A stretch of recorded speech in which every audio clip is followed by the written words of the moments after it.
Etzem Bihiri means that the minute this Etzem is there, everything is transformed to its reality, to its presence. This is not the case. This is contrast, being set in contrast to Neshamas? 1 second. Etzem is the pshat that everything is automatically transformed to its reality. Here, there has to be oil, hispashtus. He has to travel from the shemesh. This is not the etzem. This is ha'ora de ha'ora, and then as it travels and it touches the object and is deflected, this is ha'ora de ha'ora. So he says that the same thing is in the nivroim.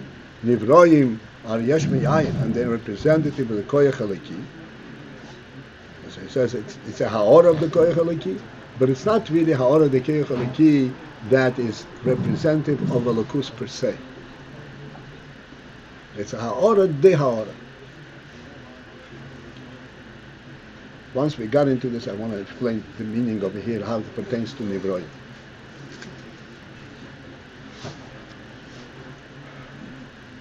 What makes us become aware of the koyach halaki when we observe a nivro, yesh Ayin.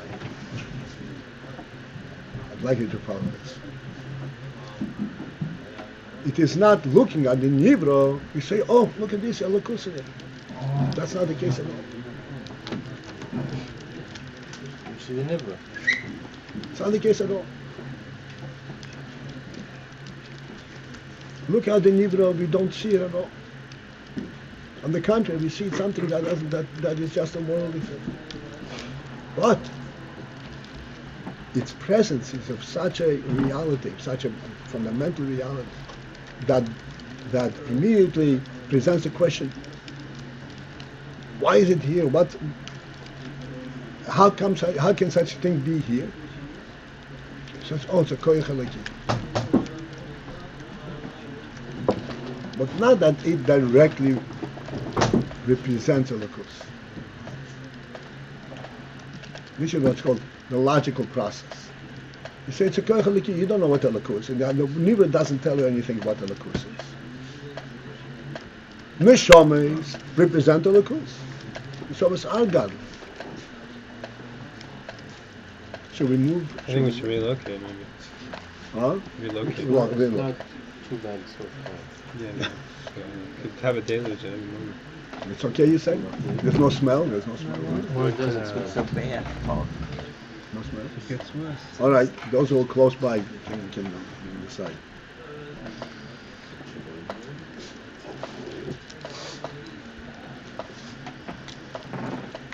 This Pshat Nivra is a ha'ora de ha'ora. It does not directly talk about the lakus, but it defies any other explanation, and it bolts the question.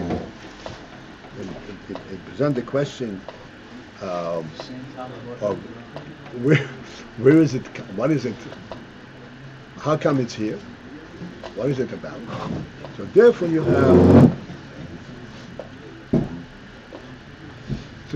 have this allusion to a lakus, and the allusion is only, yes, it's a miracle. You don't see a lakus directly from the miracle. You see the presence of the nivra first. You see the gashmi first. You see the gashmis, and it remains gashmis. If it was the real light, You would see you directly. would see you see the Directly. I want to take. Yes, Baruch. So, all of the Nivroim are ha'ara de ha'ara, and the Neshama is Beis Mamash. Right. What is it that's in the category of just ha'ara? There's a leak in the other room.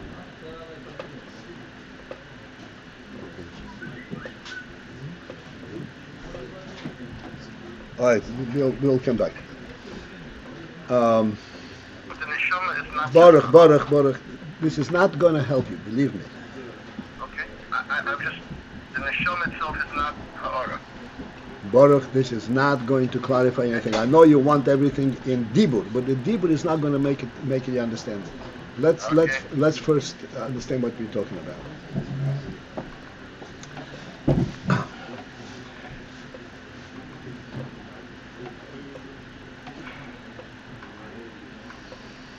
I once explained an interesting thing.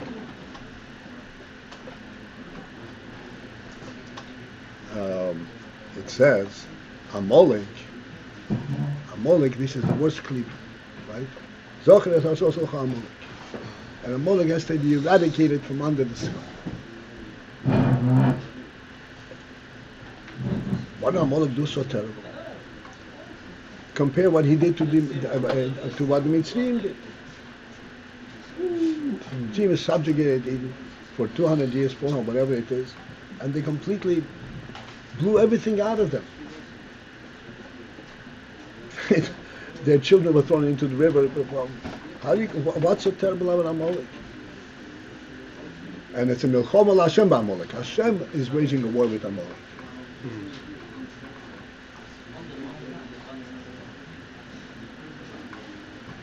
So we explained one time like this. There is a story from the Rebbe Rashab. He mentioned the story many times. That the Rebbe Rashab had a distant cousin who was known as the pen name of Achad Ha'am. And he was not in agreement with the Rebbe Rashab. He was in a different world. And they too met. This Achad Ha'am was a very learned man in Ophir. And they spent some time together and they spoke. After that they spoke, after their meeting, they each made a comment about the other. You all know what I said that. That Achad Ha'am said about the Rebbe that Yidei is ha'olam u'mechaven nimrid bay. It's not like oblivious to the world. Yidei is ha'olam u'mechaven nimrid bay. I didn't understand. You know what they say about Amalek? Yidei ribonim chamonim riboy. He knows his master and intentionally rebels against. The Rebbe knows the world and he intentionally rebels against.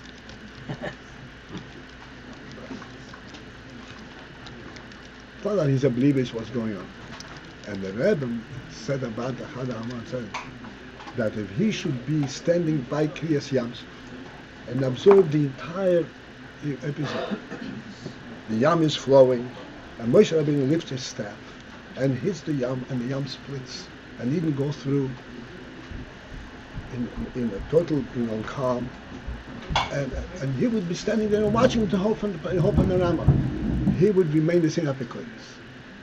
Mind-boggling. Huh? Why is that? Because of Litzumas? Because of what? Of the Litzumas? Litzunas.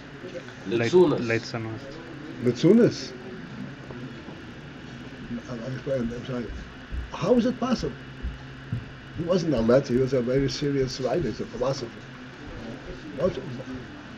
How is it possible? He would remain the same Epicurus. So here, on the one hand, we have that Kriyas Yamsuf would not have had the effect. The Mitzrayim saw the Kriyas Yamsuf, and they saw all the miracles. There's all the miracles in their own land, that they were plagued with it, and they chased after the... Are we still going to make it? The Yam is splitting, they go right into the Yam. How does it make sense?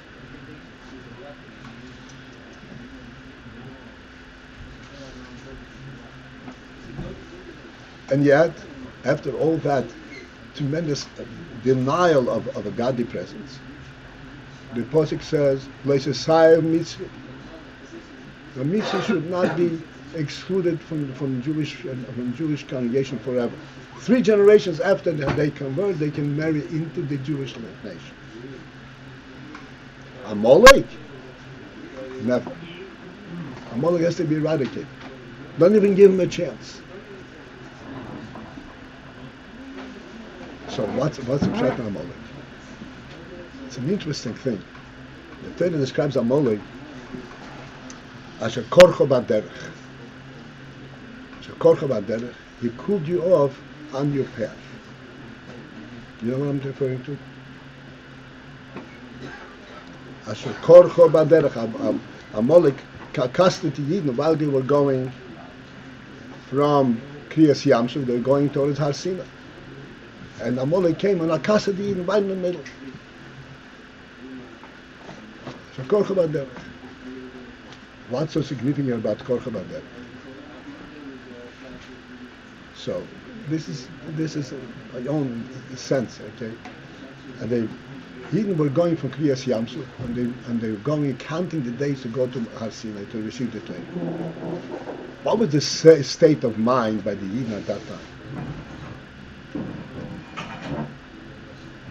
In contrast to the observation of Kriyas Yamsuf and the miracles in Israel, there's one primary principle that we have to understand.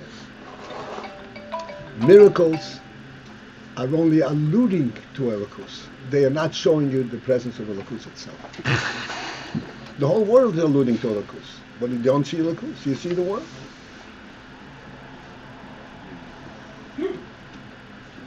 I say a very simple illustration. Okay, this cup is standing here. Everyone knows that somebody put the cup down. There's absolutely no doubt that somebody put it down. Compare that sureties, that sense of reality, to seeing me putting it down. Is it identical? You know what I'm saying? You see me putting it down, you know for sure that somebody put it down. You don't see me putting it down, you know for sure that somebody put it down. Is there a difference between these two certainties? There's a profound difference. The difference between reality and knowledge and conviction. The Mitzrayim saw the conviction, they saw all the proofs, the miracles with Allah Zahim for himself, but they didn't see God. That they didn't see. Wasn't there direct affront to seeing God and in His face. Amalek, on the other hand, was a different thing. Because Amalek, he cast at Eden when Eden were going towards Har Sinai. The neshamas were shining through Elokus. There was no mitzvahs there.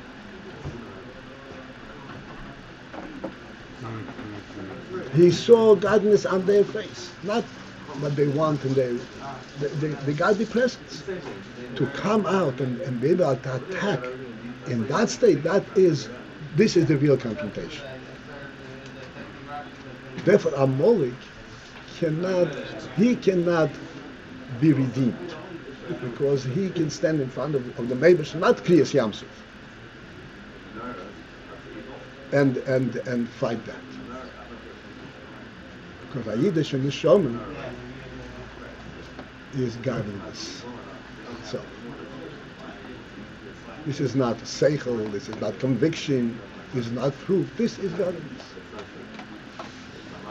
And Amalek saw it, particularly on that path from Kriyas Yamsuf into Har Sinai. This is Madreget Eden were on. And it says by the time when they came to Har Sinai, it was mamash. They were mamash in different state of mind. They were mamash. The neshama was straight at the surface. This is why Amalek is worse than the Mitzrayim. Mitzrayim denied the proofs of God. Amalek denied the actual presence. He had the chutzpah to stand up to the actual presence. What's this? What's the problem? One second. That stage of like you put the cup, seeing you put the cup down. That's right. So this is what I'm trying to explain over here. Nivroyim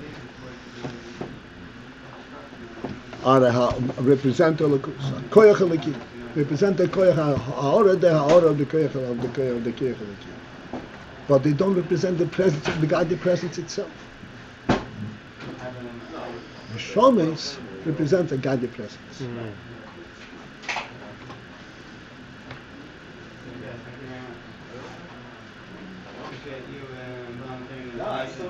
Was meint Mahus Holocaust?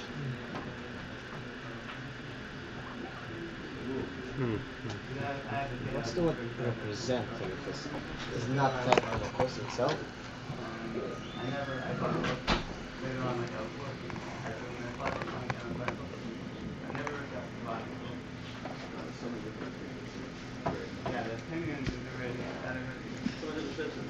I'll come back to that.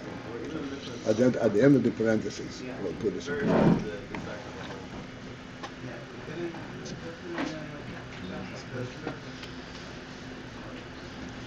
This is the pshat. That nivroim atake haora holocaust, but not haora de haora. A haora de haora. Because if it were a haora looking at the nivro, you should be able to see the koyach halakhi. Not see the nivro, you should be a koyach halakhi itself. And the story goes that the Alter Rebbe, in less moments, the Amodain, he said, I said to the Middle Rebbe, he said, you see a Balke, I see the Koyach Eliki that creates a Balke. I don't even see a Balke.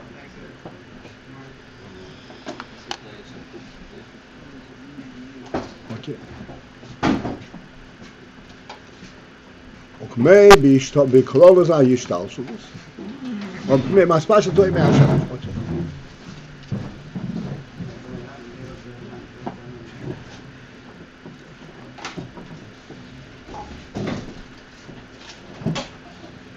מה שכוסו במוקים אחר. Is further dig. The fact that it says elsewhere, the Inyan Ein Oid, discussing the principle of Ein Oid. Ein Oid means that there is no other entity but one truth.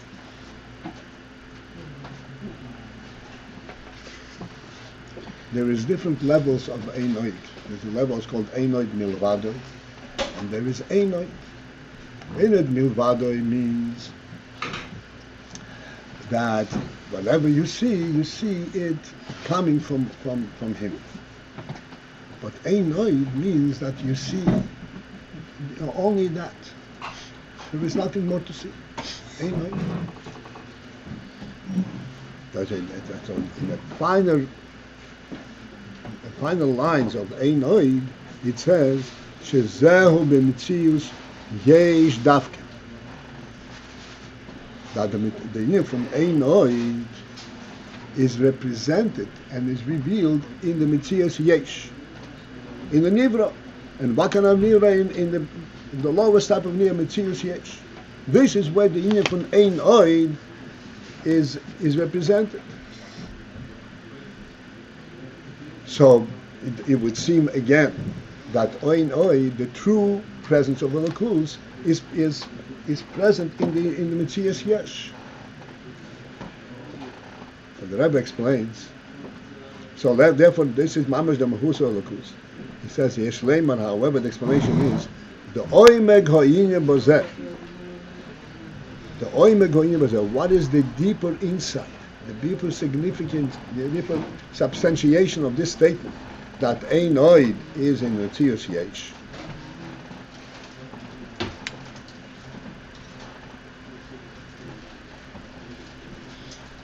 The fact is that the Metzias Yesh conceals Elokus.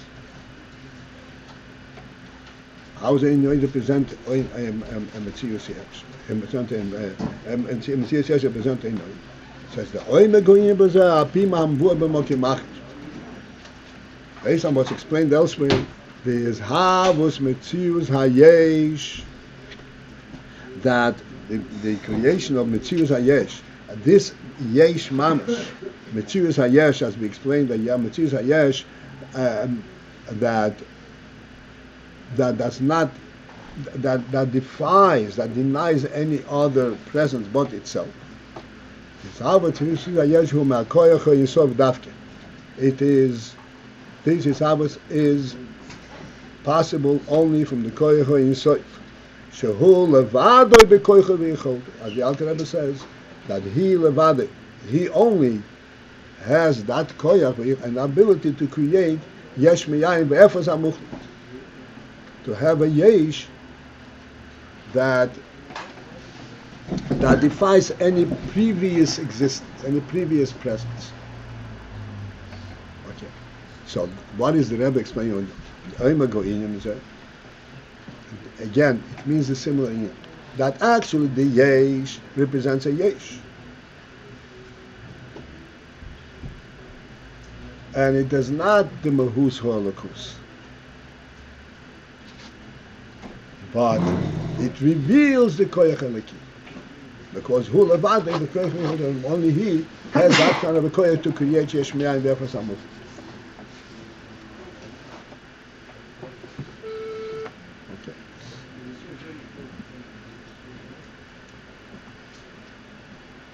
Okay, so that, so to speak, is the diversion for the moment from what we're talking about neshomis.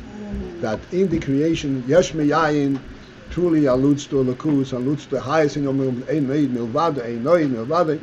Nevertheless, it is only an allusion. It is not the actual presence. And we'll read one more line, v'hainu, which means to say, Shehayizhavus me'oir atzmi. That when there is an Yizhavus from an oir atzmi, an oir that is not the ha'ora of the oir, but oir atzmi, an atzmi type of oir, ein hamizhave mehus achem me'amhav. So then that which comes into being is not of a different presence than the Muhammad, and that what makes it be.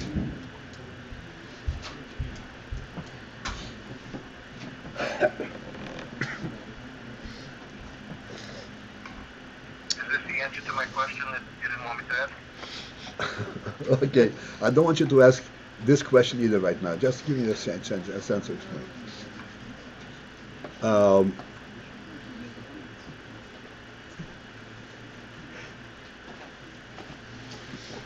Oir atzmi, we're struggling with the word atzmi all the time, and invariably we all try to understand what is atzmi, and we miss the point. Atzmi means that you cannot even attempt to understand it.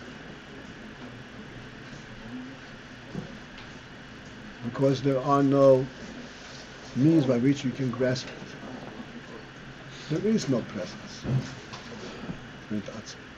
Like I said, you say the sun is a mahus, is a etzem behiri. What does etzem behiri mean? One thing that we know about the sun, if you think about it, is contrary to every other kind of a light that we have, the sun is light through and through.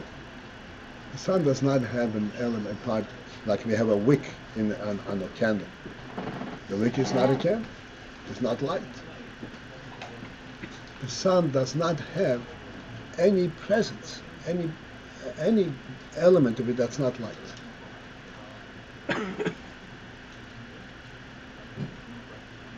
Which means etzem behiri.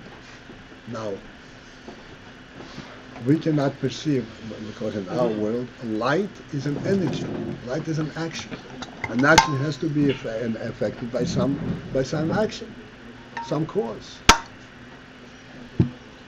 So this is why it says, I mentioned to you many times, that actually the light of the sun, the real light of the sun, is the oil sheniva b'AyinBase.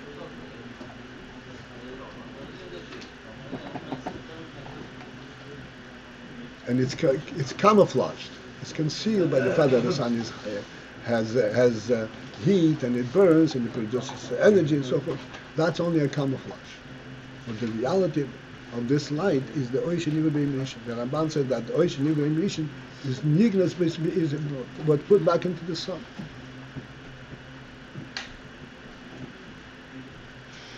That is what the sun represents. As we always point out, if it were energy, so then it has to dissipate as it goes on. It burns and burns up. The sun doesn't burn up for 5,000 years. On the contrary, we are concerned about the global warming. The sun doesn't lose its energy, its power. because it's not based on power.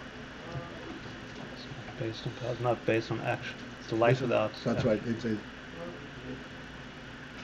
just as the entire says, Oid ki meho kol meho oretz. After Noach's, after the flood, the Rebbe made a vow that Oid kol meho oretz, all the days of the earth from now on, Zera v'kotze v'kaya v'kei v'kais v'chei v'chei v'kei v'cheim lo yishbeis. The entire season and cycle will never be interrupted. That phenomenon is a God phenomenon. No matter how you explain it by nature, by natural effect, you can't explain it by natural effect.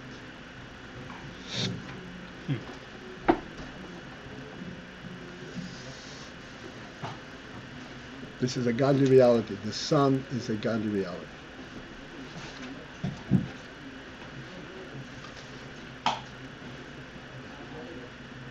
This is called Atzmi.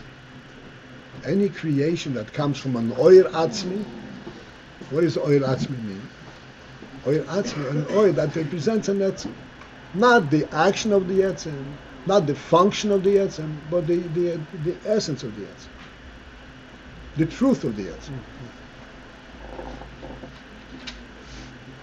Like we say, what does the presence of the sun do for us?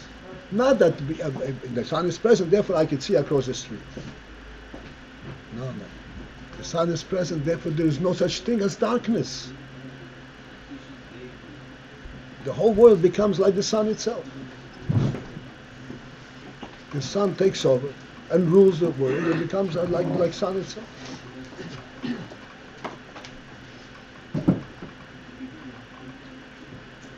This is Pshat, Oir Atzmi. So the Oir Atzmi, the Rebbe says in this final statement, Ein hamizhavem hus achem hamhavem. That which comes to be is not of a different mahus, a different reality than that which makes it. So we say that the sun is not really the real mahus of Elafus. One second. Here's what I want to put in my 2 cents over here. The principle of his harvest by Oyer Atzmi. The principle of Atzmi we discussed many times. Atzmi does not it's not mispashit. Atzmi remains in its source all the time.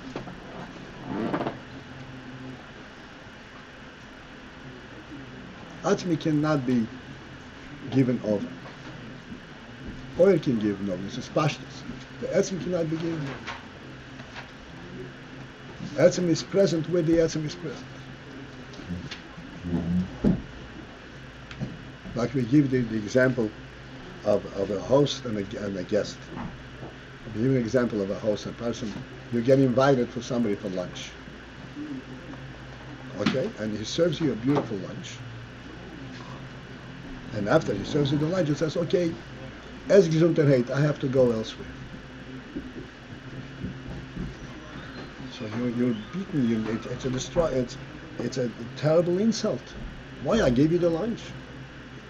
The lunch does not represent your presence. That cannot be translated to anything. The reason you invited me, the reason I came to be is to be with your presence, not with anything that you can give me.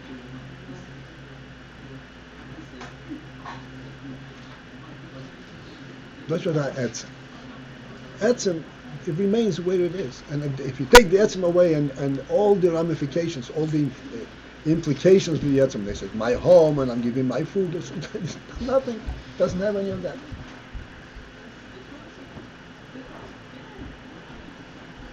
That's what this harvest meir atzmi.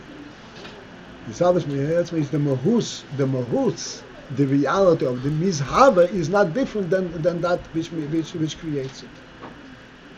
Means that the guest could leave. What? It means that the mizhava is so strong that the owner for the house can leave and leave this house. No, he can leave, but then the whole thing is dissipated. It's nothing. If he leaves, there's nothing there. If he gives him everything, there's nothing.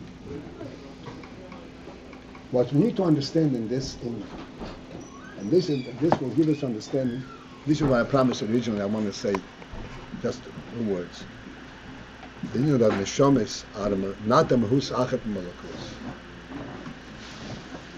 Ena mizhava mahus achet bina mahava. Is the pshat coming back to our simple illustration of me putting down the cup and you say, oh, yeah, that's real. Ena atzmi the pshat ena mizhava mahus achet bina mahava that the cup is here not because I put it down a moment ago. I continue to put it down, and all you see is that I'm putting it down.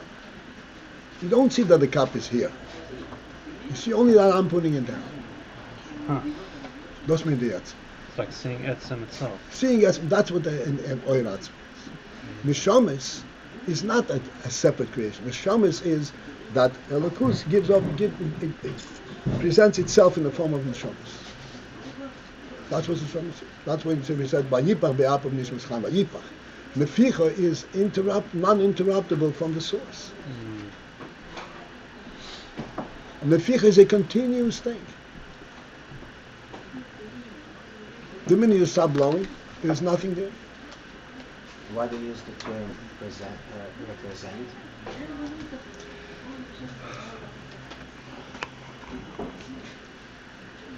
You're saying this is not what neshamas see, this is what they are. This is what they are. Right. Okay. Shlomo is asking why represent, because they each have their own shlichus, their own function, they're mislavish in the group, and they have their own action. This is why we say it represents. Really, it all represents one truth. It's all coming from one truth. This is why we learn here. Kula masimois. All neshamas are masimos. All neshamas are really one. The neshama is not speaking about the neshama. This is how I think. That's not a neshama statement. This is what the truth is. This is how I think. This is already yeshes in the world. The neshama does not speak in terms of this is how I think. This is the truth. Why? Because I'm not saying my own truth. I'm saying the truth of that which made me.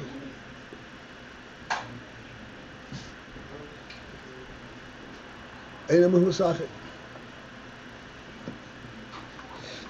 sun, that is, even though that's a godly phenomenon, it's a godly phenomenon. It's not that you see God. Right. Because it's mislabish and gashmis and so forth. And Yosid Lovi, we will be able to see that this is in fact a godly presence. So everything's going to have that kind of mahus. Everything is going to be that. That's right. Same. Everything will reveal the godly presence itself. Like neshamas? What? Like neshamas. Okay. I overstayed my welcome today, so Forgive I me. apologize. Forgive him. Have a great day. Just a quick question. What I wanted to ask earlier, Testament towards the end, the question is that you have explained that day and night is